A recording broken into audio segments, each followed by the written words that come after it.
કેમ છો વિદ્યાર્થી મિત્રો? હું Savaliya Rajesh from Saraswati international academy Vapi. આજે આપણે ધોરણ 10માં વિજ્ઞાન અને ટેકનોલોજીનું ચેપ્ટર નંબર 10 પ્રકાશ, પરાવર્તન અને વક્રીભવનનો અભ્યાસ કરીશું. આ ચેપ્ટરમાં આગળ સમજતા પહેલાં આપણે પ્રકાશ એટલે શું તે સમજી લઈએ. તો આપણે જાણીએ છીએ તે પ્રમાણે બ્રહ્માંડ માત્ર દ્રવ્ય અને વિકિરણનું જ બનેલું છે અને પ્રકાશ એ વિકિરણનો જ એક સ્વરૂપ છે.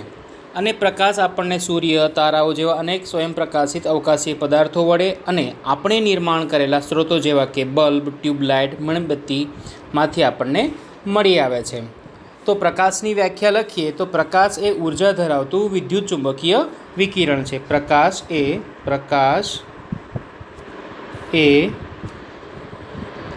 ઉર્જા ધરાવતું વિદ્યુત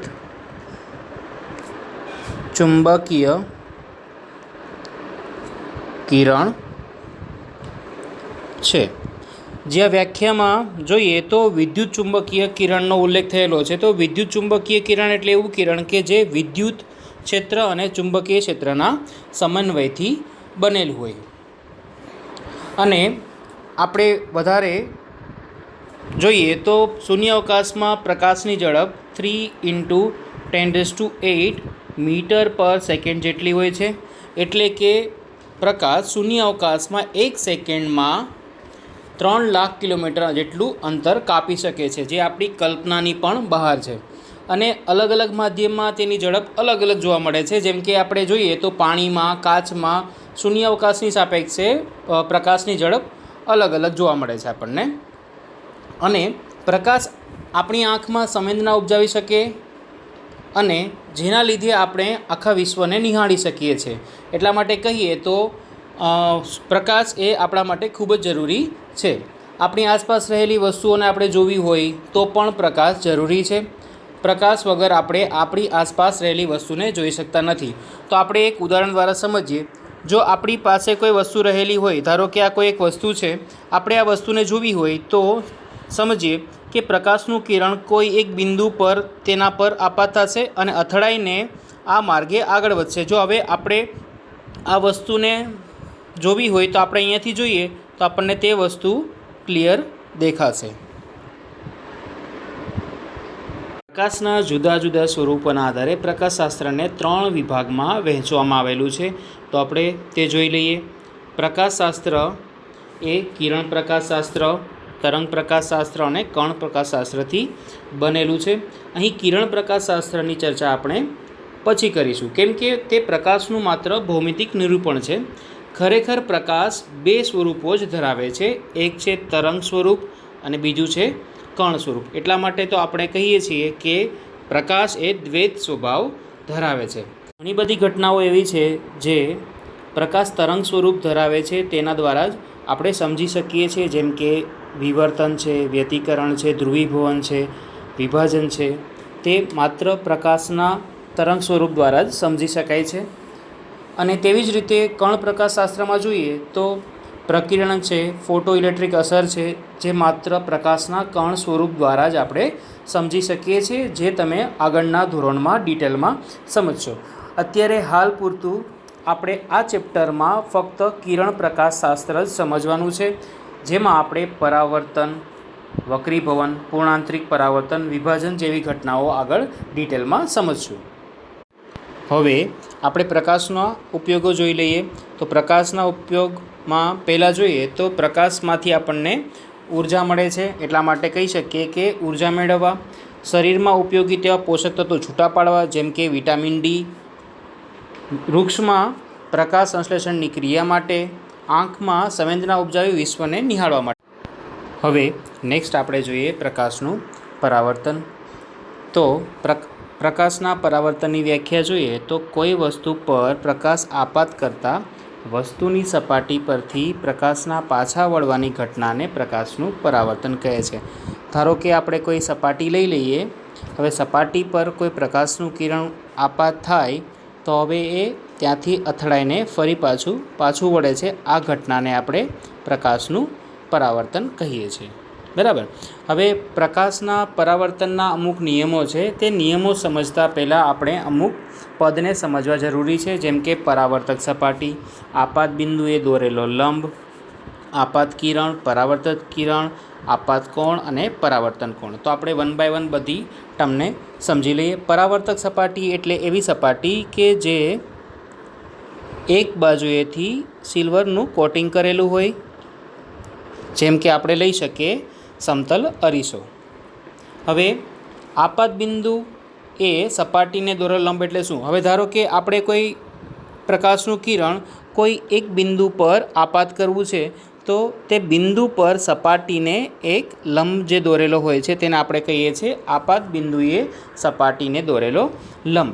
હવે આ બિંદુ પર આપણે એક પ્રકાશનું કિરણ જે આપાત કરીએ છીએ તેને કહેવાય છે આપાત કિરણ. આપાત કિરણ, બરાબર. હવે જે પ્રકાશનું કિરણ આપણે આપાત કરેલું છે તે અથડાઈને જે માર્ગે આગળ વધે છે તેને આપણે કહીએ છીએ પરાવર્તિત કિરણ, બરાબર.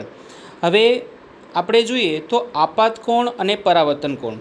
તો જે સપાટી સાથે જે લંબ બનાવેલો છે તે અને આપાત કિરણની વચ્ચે જે ખૂણો બને છે તેને આપણે કહીએ છીએ આપાત કોણ. અને તેવી જ રીતે સપાટી પર જે બિંદુએ લંબ બનાવેલો છે અને પરાવર્તિત કિરણની સાથે જે ખૂણો બને છે તેને કહીએ છીએ પરાવર્તિત કોણ. હવે આગળ આપણે પ્રકાશના પરાવર્તનના નિયમો જોઈ લઈએ. તો પ્રકાશના પરાવર્તનનો પહેલો નિયમ છે કે આપાત કોણ અને પરાવર્તન કોણ સમાન હોય છે. તો આપણે આપાત કોણ એટલે શું, પરાવર્તન કોણ એટલે શું આપણે જાણીએ છીએ. ધારો કે આપણે આપાત કોણને આપણે આઈ નામ આપી દઈએ, પરાવર્તન કોણને આપણે આર નામ આપી દઈએ, તો આપણે કહી શકીએ કે આપાત કોણ અને પરાવર્તન કોણ સમાન હોય છે, એટલે કે આઈ બરાબર આર થશે, બરાબર. તો બીજો નિયમ જોઈએ કે આપાત કિરણ, પરાવર્તિત કિરણ અને આપાત બિંદુએ સપાટીને દોરેલો લંબ એ બધા એક જ સમતલમાં હોય છે. તો આપણે જોઈ શકીએ કે અત્યારે જે મેં અહીંયા આકૃતિ બનાવેલી છે તે પરથી આપણે સમજી શકીએ કે આપાત કિરણ અને પરાવર્તિત કિરણ અને સપાટીને દોરેલો લંબ ત્રણે ત્રણ એક જ સમતલમાં છે. માટે કહી શકીએ કે આપાત કિરણ, પરાવર્તિત કિરણ અને આપાત બિંદુએ સપાટીને દોરેલો લંબ એ એક જ સમતલમાં હોય છે.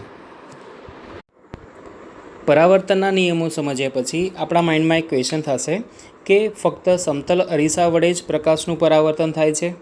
ના, એવું નથી હોતું. આપણી આસપાસ રહેલી તમામ વસ્તુઓ પ્રકાશનું પરાવર્તન કરે છે. હવે તે પરાવર્તનના આધારે બે પ્રકારો બને છે. એક તો છે નિયમિત પરાવર્તન અને બીજું છે અનિયમિત પરાવર્તન. તો આપણે પહેલાં નિયમિત પરાવર્તન સમજી લઈએ. તો નિયમિત પરાવર્તનની વ્યાખ્યા જોઈએ તો જ્યારે પ્રકાશનું સમાંતર કિરણપુંજ ચળકતી સમતલ સપાટી પર આપાત થાય છે ત્યારે પરાવર્તિત પ્રકાશનું કિરણપુંજ ચોક્કસ દિશામાં સમાંતર રહે છે. આ પ્રકારના પરાવર્તનને નિયમિત પરાવર્તન કહે છે. તો વ્યાખ્યા દ્વારા આપણે બરાબર સમજાશે નહીં, તો આપણે તેને આકૃતિ દ્વારા થોડું સમજી લઈએ. ધારો કે કોઈ એક સમતલ સપાટી છે. ધારો કે આપણે અહીંયા એક સમતલ સપાટી બનાવેલી છે. હવે સમતલ સપાટીની એક બાજુએ પોલિશ કરેલું છે, મતલબ કલર કરેલો છે. હવે જ્યારે તેના પર પ્રકાશનું સમાંતર કિરણપુંજ, તો સમાંતર કિરણપુંજ એટલે શું એ આપણે સમજી લઈએ. કિરણપુંજ એટલે કે પ્રકાશના કિરણોનો સમૂહ, બરાબર. તો જ્યારે પ્રકાશના કિરણોનો સમૂહ આપણે સમાંતર રીતે કોઈ સપાટી ઉપર આપાત કરીએ, ધારો કે આ એક પ્રકાશનું કિરણ છે, તેને સમાંતર એક બીજું પ્રકાશનું કિરણ લઈએ, તેને સમાંતર એક ત્રીજું પ્રકાશનું સમાંતર કિરણ લઈએ, તો પરાવર્તનના નિયમના આધારે જે પહેલું પ્રકાશનું કિરણ છે તે આવી રીતે પરાવર્તન થઈને આગળ વધશે. બીજું પ્રકાશનું કિરણ આપણે જોઈએ તો એ પ્રકાશના નિયમના આધારે આવી રીતે પરાવર્તન થઈને આગળ વધશે. ત્રીજું પ્રકાશનું કિરણ છે તે આવી રીતે પરાવર્તન થઈને આગળ વધશે. તો આપણે જોઈ શકીએ કે જ્યારે સમાંતર કિરણો આપણે કોઈ સમતલ સપાટી પર આપાત કર્યા ત્યારે એ પરાવર્તન થઈને પણ સમાંતર જોવા મળે છે. માટે આપણે આ પ્રકારના પરાવર્તનને નિયમિત પરાવર્તન કહીએ છીએ. તેવી જ રીતે હવે આપણે સમજીએ તો અનિયમિત પરાવર્તન. તો અનિયમિત પરાવર્તનની વ્યાખ્યા જોઈએ તો જ્યારે પ્રકાશનું સમાંતર કિરણપુંજ અનિયમિત કે ખળબચડી સપાટી પર આપાત થાય છે ત્યારે પરાવર્તિત પ્રકાશનું કિરણપુંજ સમાંતર રહેતું નથી. અહીંયા ખાસ જોજો કે અહીંયા એક શબ્દનો ઉપયોગ કરેલું છે, સમાંતર રહેતું નથી, પરંતુ સમગ્ર વિસ્તારમાં ફેલાય છે. આ પ્રકારના પરાવર્તનને અનિયમિત પરાવર્તન કહે છે. તો આપણે તેને આકૃતિ દ્વારા સમજી લઈએ. ધારો કે કોઈ એક અનિયમિત સપાટી છે, ધારો કે આ એક કોઈ અનિયમિત સપાટી છે. હવે કોઈ એક બિંદુ ઉપર આપણે એક પ્રકાશનું કિરણ આપણે આપાત કરીએ. ધારો કે આ બિંદુ પર એક પ્રકાશનું કિરણ આપણે આપાત કરેલું છે, તેને એક સમાંતર બીજું એક પ્રકાશનું કિરણ અહીંયા આપાત કરીએ. તેવી જ રીતે એક ત્રીજું પ્રકાશનું કિરણ અહીંયા આપાત કરીએ તો પરાવર્તનના નિયમના આધારે પહેલા કિરણનું જે પરાવર્તન થશે તે આવી રીતે થશે. જે આપણે ઉપર સમજી ગયા કે પ્રકાશનું પરાવર્તન કઈ રીતે થાય છે કે સપાટી પર જે બિંદુએ આપણે પ્રકાશનું કિરણ આપાત કરતા હોઈએ તે બિંદુએ જે આપણે લંબ બનાવીએ તેની સાથે સમાન ખૂણે એ પરાવર્તિત થશે. મતલબ જે ખૂણા ઉપર આપણે પ્રકાશનું કિરણ આપાત કરેલું હશે તેટલા જ ખૂણા ઉપર એ પ્રકાશનું કિરણ પરાવર્તિત થઈને આગળ વધશે. બરાબર. તો હવે બીજા કિરણ માટે સમજીએ તો બીજું કિરણ જ્યારે આ બિંદુ પર આપાત થાય છે તો ત્યારે આપણે જોઈએ તો સપાટીને દોરેલો લંબ આપણને કંઈ આવી રીતે જોવા મળશે. તો પ્રકાશનું કિરણ કંઈ આવી રીતે માર્ગમાં આગળ વધશે. હવે આ બિંદુએ જોઈએ, ત્રીજું પ્રકાશનું કિરણ લઈએ તો તે આ બિંદુએ આપાત થાય છે. તો હવે આ બિંદુએ સપાટીને આપણે જો લંબ બનાવીએ તો આપણને કંઈ આવી રીતે જોવા મળશે. તો આ પ્રકાશનું કિરણ કંઈ આવી રીતે આગળ વધશે. તો આવી રીતે આપણે અસંખ્ય કિરણોને અસંખ્ય સમાંતર કિરણો જો આપણે આપાત કરીએ તો એ સમાંતર રીતે પરાવર્તિત નથી થતા અને સમગ્ર વિસ્તારમાં ફેલાઈ જાય છે. તો આવા પ્રકારના પરાવર્તનને આપણે અનિયમિત પરાવર્તન કહીએ છીએ. મતલબ કે સપાટી જો સમતલ હશે તો જ તેનું નિયમિત પરાવર્તન થશે, અને જો સપાટી હશે એ અનિયમિત કે ખળબચડી હશે તો પ્રકાશનું પરાવર્તન સમાંતરમાં થશે નહીં. માટે આપણે આ પ્રકારના પરાવર્તનને અનિયમિત પરાવર્તન કહીએ છીએ. માટે આપણે કહી શકીએ કે આપણી આસપાસ રહેલી ઘણી બધી વસ્તુઓ એવી છે જે પ્રકાશનું અનિયમિત રીતે પરાવર્તન કરે છે. ઉદાહરણ તરીકે લઈએ તો નોટબુક, ટેબલ, ખુરશી જે પ્રકાશનું અનિયમિત રીતે પરાવર્તન કરે છે. નેક્સ્ટ ટોપિક આપણે જોઈએ સમતલ અરીસા વડે રચાતું પ્રતિબિંબ. સમતલ અરીસાની સામે જ્યારે કોઈ વસ્તુને રાખવામાં આવે છે ત્યારે તેનું પ્રતિબિંબ કઈ રીતે રચાય છે તે આપણે સમજવું છે.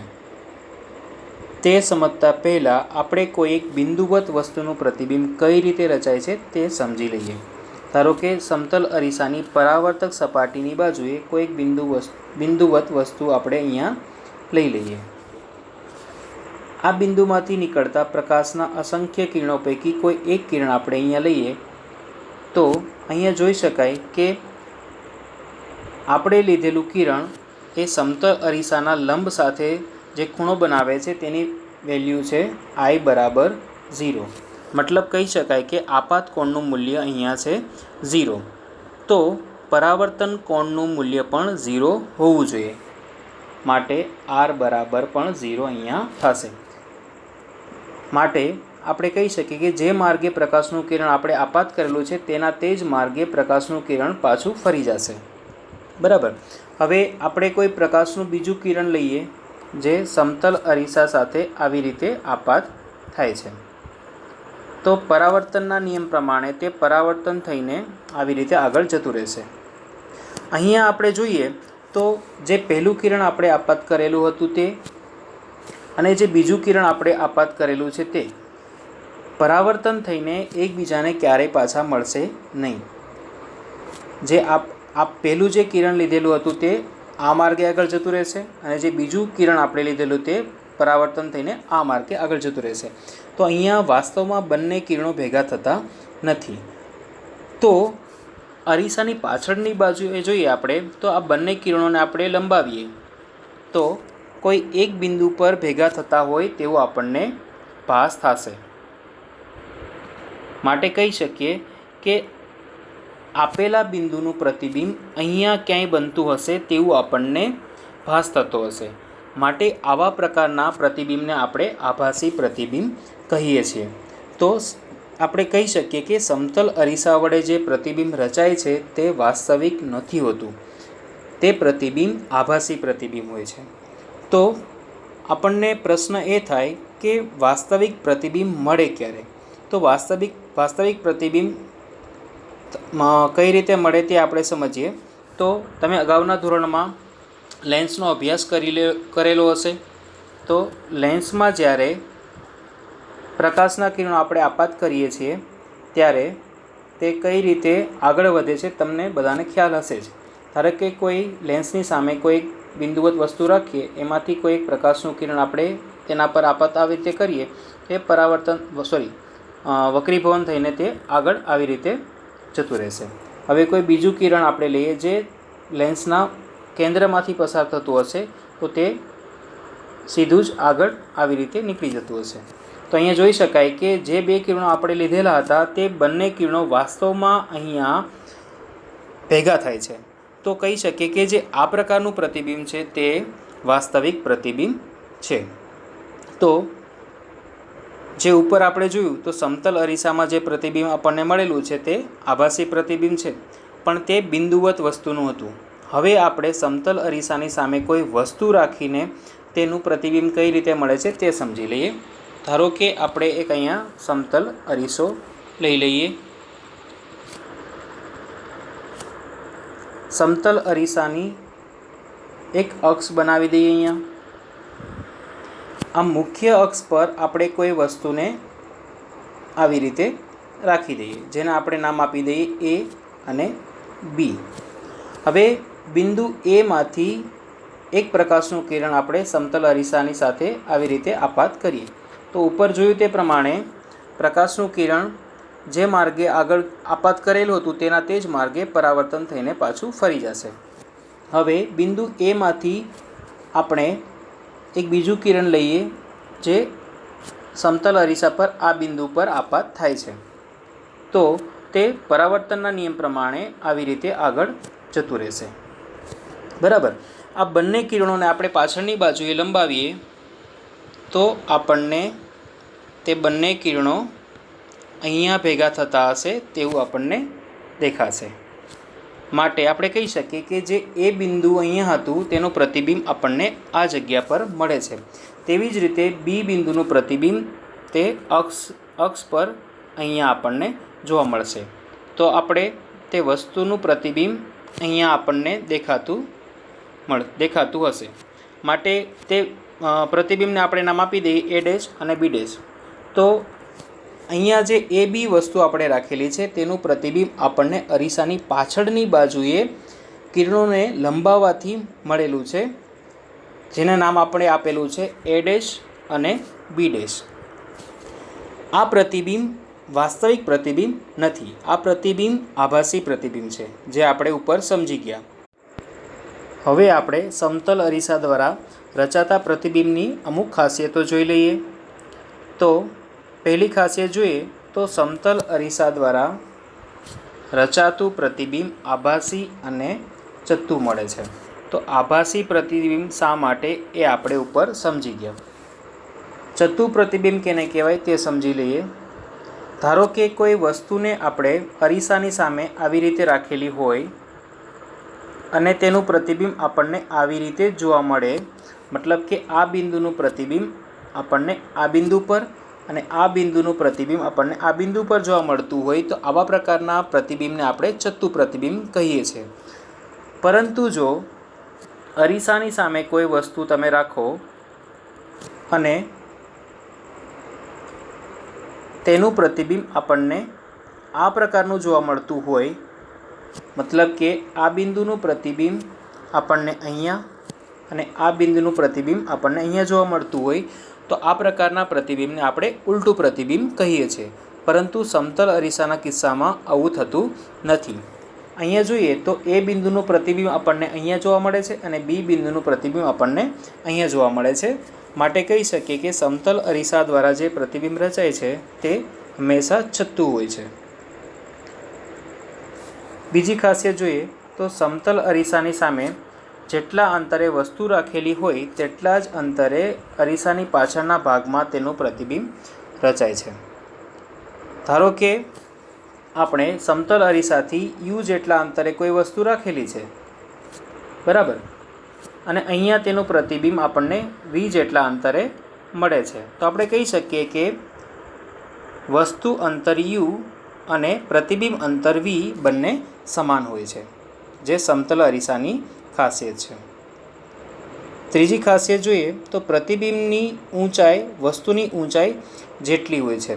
તો અહીંયા જોઈને પણ આપણે સમજી શકીએ કે અહીંયા જે એ બી વસ્તુ રાખેલી છે તેની ઊંચાઈ અને એ ડેશ બી ડેશ જે પ્રતિબિંબ મળે છે તેની ઊંચાઈ સમાન છે. માટે કહી શકીએ કે એચ અને એચ ડેશ સમાન હોય છે. વસ્તુ ઊંચાઈ અને પ્રતિબિંબ ઊંચાઈ સમાન હોય છે, પરંતુ તે ઉલટાયેલી પાર્શ્વીય વૃત્તક્રમણ બાજુ દર્શાવે છે.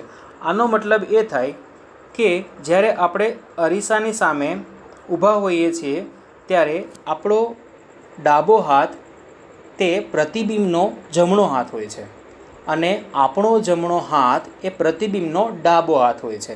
તો આપણે જોઈ શકીએ કે બંને એકબીજાથી ઉલટા હોય છે, માટે તેને પાર્શ્વીય વૃત્તક્રમણ બાજુ કહે છે. તો આપણે જાણીએ છીએ તે પ્રમાણે સમતલ અરીસામાં આવું જ થાય છે.